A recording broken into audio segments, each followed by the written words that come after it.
tahun 2025 ini karena di bulan Januari saya berkonser bersama Super Diva, ya kan, di bulan Januari, jadi sebuah proyek besar. Lalu di bulan Februari saya juga muncul di sebuah show musikal, drama musikal yang judulnya City of Love, yang kemarin ada di JCC selama 4 hari, saya juga ikutan.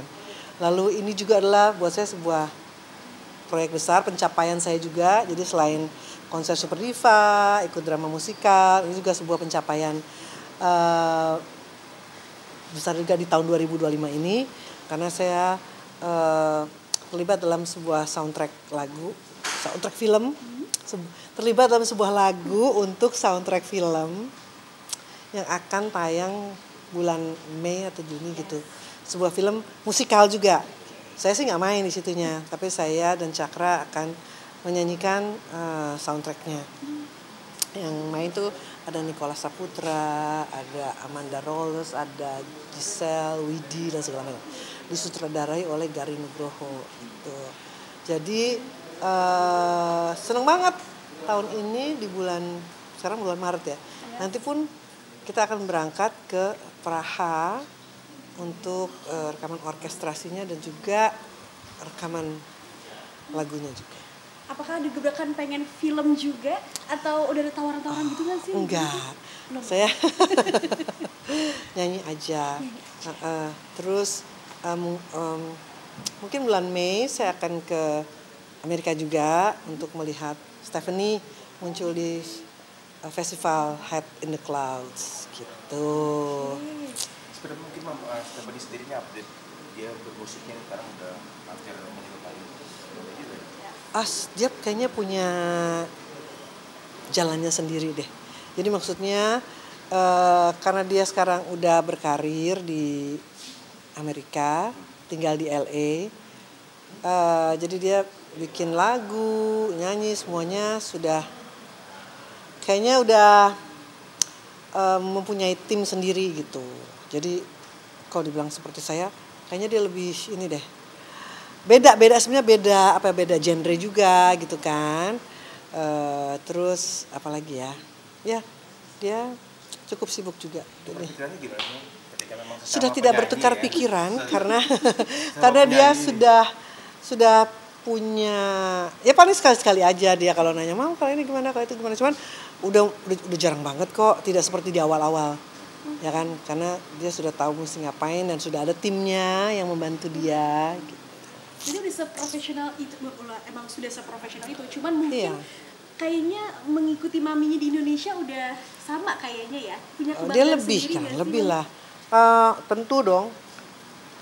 Ibu mana yang nggak bangga gitu melihat anaknya sekarang sudah mandiri, apalagi dia anak bungsu.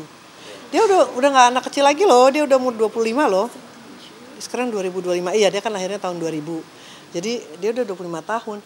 Memang ibu dimanapun tuh kalau sama anak-anaknya pasti selalu menganggap anaknya masih kecil-kecil gitu ya, apalagi bungsu dia. Tapi ternyata udah 25 tahun. Dan 25 tahun itu adalah usia dewasa loh. Jadi saya suka lupa, oh iya ya dia udah dewasa, oh dia udah gede ya gitu. Nggak usah sama dia anak bungsunya, sama kakak-kakaknya juga, sama Salma Dava juga saya kadang-kadang masih menganggap mereka anak kecil. Kalian tuh gini, "Mam, kita udah 29. Oh iya ya lupa. Berarti kadang lupa ya? Lupa kalau anaknya udah gede. Tapi kalau seiring jalan bareng mungkin kayak masih ada kakak seumuran ini.